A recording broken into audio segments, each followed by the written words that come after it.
This was the idyllic world of Shannon and Chris Brandt. An elderly, long-married couple, they were pillars of their community, known for their kindness, their unwavering dedication to their church, and the warm, inviting atmosphere of their peaceful homestead. They had spent their lives building a quiet, comfortable existence, looking forward to their golden years surrounded by family and the tranquility of their home. No one in their right mind could imagine a single soul wishing them harm.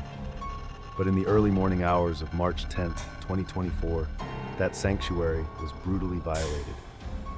What began as a routine welfare check by a concerned neighbor quickly turned into a scene of unimaginable horror. As the neighbor cautiously approached the Brandts' seemingly quiet home, a sense of dread began to creep in.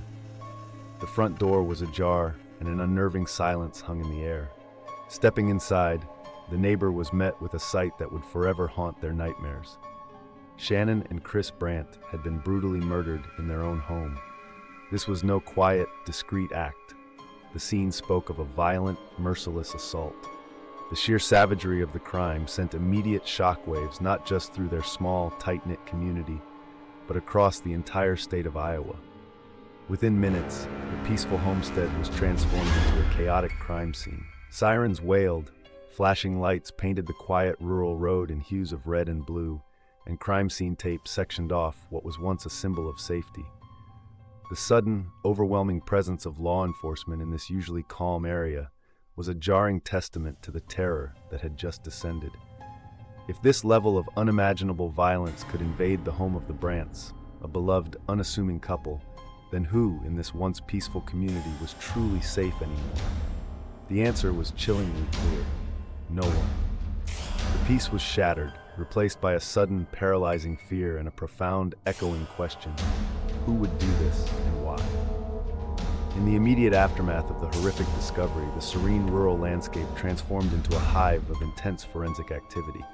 Crime scene investigators, their faces grim, meticulously combed over every inch of the Brandt home, a place that just hours before had been a symbol of comfort and safety. Their grim task was to piece together the sequence of events, to find any fragment of evidence that could lead them to the monster who had committed such a heinous act. But as the initial hours of investigation turned into days, a profoundly unsettling picture began to emerge, a glaring lack of obvious answers. Detectives looked for signs of forced entry, a jimmied window, a kicked-in door, but found none. It appeared as though the killer, or killers, had entered the Brandt home either through an unlocked door or, more chillingly, had been let in by Shannon and Chris themselves. This immediately suggested a terrifying possibility. The Brandts might have known their attacker. Equally perplexing was the absence of a clear motive. While the scene was undeniably violent, there was no indication of a widespread robbery. Nothing of significant value appeared to be missing from the home. This wasn't a simple break-in gone wrong. It was personal or utterly random, and terrifyingly without apparent reason. Investigators delved deep into the Brandts' lives, looking for any hint of enemies, financial disputes, or hidden conflicts. But Shannon and Chris were, by all accounts, an unassuming couple with no known adversaries. Their lives were quiet, their affairs in order. Who then would want them dead, and why with such brutality? The motive remained a gaping, frustrating void. The initial flurry of leads quickly dissolved into dead ends. Neighbors were interviewed, local surveillance cameras, scarce in such a rural area, were checked, and background checks on the Brandts were conducted with painstaking detail. Each potential avenue led nowhere, deepening the profound mystery surrounding the double homicide. As the days stretched into weeks without an arrest or even a concrete suspect, the fear in the Iowa community solidified into a quiet, pervasive dread. Doors that were once left unlocked were now double-bolted. Neighbors eyed strangers and even each other with a new, unsettling suspicion. A pervasive sense of paranoia settled over the town, a chilling testament to the fact that an unseen killer was still out there, free, walking among them, having committed a brutal act that defied all reason. The crime scene, once just a house, had become a labyrinth of unanswered questions, leaving behind not just two deceased victims, but a community gripped by an enduring, unsolved mystery. As the initial shock of the Brandts' murders began to fade, a new kind of agony set in, the relentless passage of time without an arrest. Days bled into weeks, then months, and the pressure on law enforcement to deliver answers mounted with each passing day. The community, once united in grief, now felt a growing unease, their fear compounded by the knowledge that the perpetrator of such a heinous crime remained at large. Police made desperate public appeals. Press conferences were held, often featuring grim-faced detectives pleading for any information, no matter how small. Rewards were offered, increasing with each passing milestone of the unsolved case, in the desperate hope that financial incentive would loosen a tongue. "Someone knows something," was the constant refrain, a direct plea to the public to break the terrifying silence that surrounded the case. Wanted posters, perhaps with composite sketches if any witnesses had come forward, became grim reminders tacked to community boards, a constant, unsettling presence in daily life. In the vacuum of official answers, speculation festered, especially online. Armchair detectives and concerned citizens filled social media forums with their own theories, each one a desperate attempt to make sense of the senseless.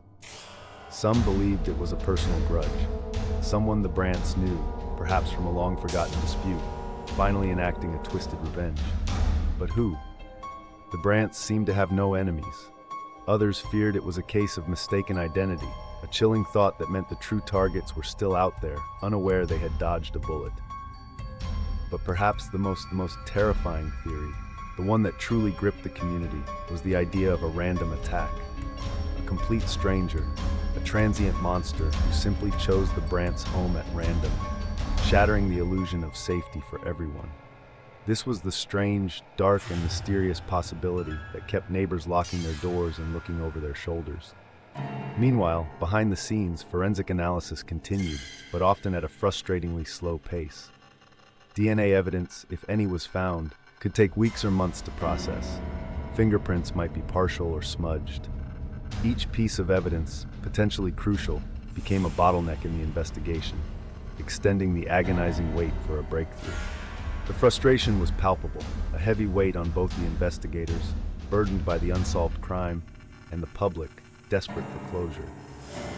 The Iowa Homestead Horror was slipping further and further into the dreaded category of unsolved mystery, a chilling testament to the elusive nature of justice when a killer leaves no obvious trail. The terrifying realization settled in. The individual responsible for such brutality was still out there, living among them, hidden in plain sight. An unsolved double murder, especially one as brutal as the Brandts, doesn't just leave behind a cold case file. It casts a long, chilling shadow over an entire community. The vibrant, trusting atmosphere of rural Iowa began to erode, replaced by an insidious, creeping sense of dread. The once peaceful homestead of Shannon and Chris Brandt became a grim landmark, a constant, silent reminder of the day pure evil invaded their lives. The most immediate and pervasive consequence was the erosion of trust. In a close-knit community, where unlocked doors and casual waves to neighbors were the norm, suspicion began to fester. Every unfamiliar car, every new face became a potential threat. Neighbors, who had once relied on each other, now eyed each other with a new, unsettling caution. Who could have done this, was the whispered question, and with no answer, paranoia became a silent epidemic. If the killer was still out there, they could be anyone. Daily life fundamentally changed. Doors that had been left unlocked for generations were now double-bolted, often with new security systems installed.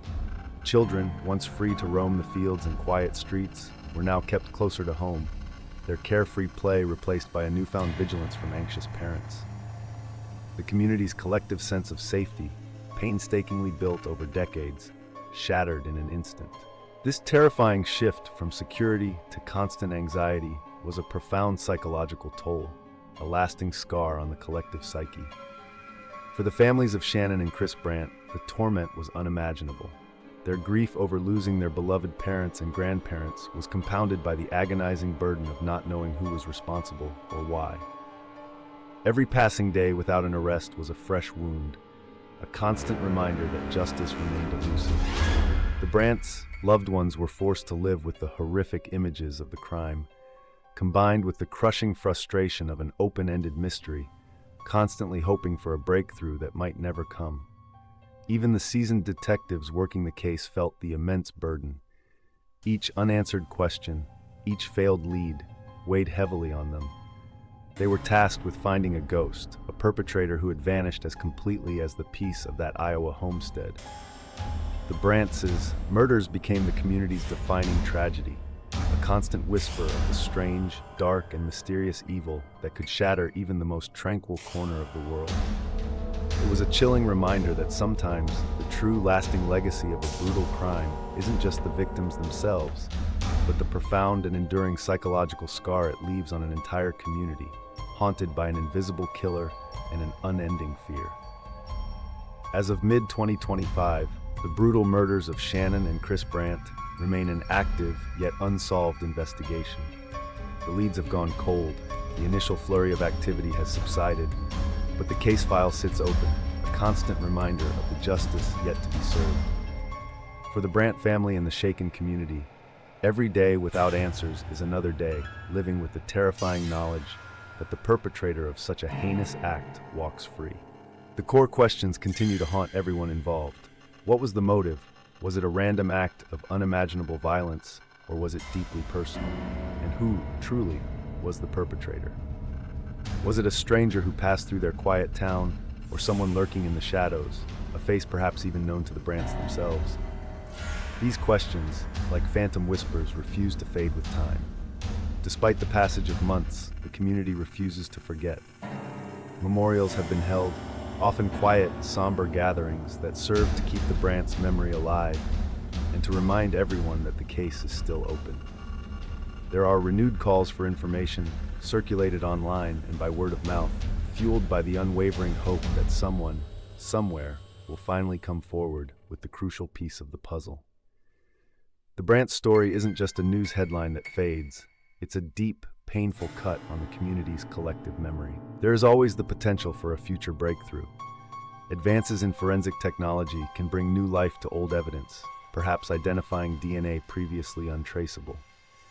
A guilty conscience might finally compel a confession, or an overlooked witness might suddenly recall a crucial detail. Cold cases can and do get solved, sometimes years, even decades, after the crime occurred. For the Brandt family, this fragile hope is often the only thing that sustains them. The Brandt home, once a beacon of peace and comfort, is now forever marked by tragedy. It stands as a silent, chilling monument to the day a horrifying evil invaded a quiet life. The unsolved mystery of their murders continues to haunt not just their grieving family, but the entire Iowa community, a chilling testament to the strange, dark, and mysterious darkness that can invade even the most tranquil corners of our world, leaving behind only questions and an enduring fear. The search for justice, for peace, continues.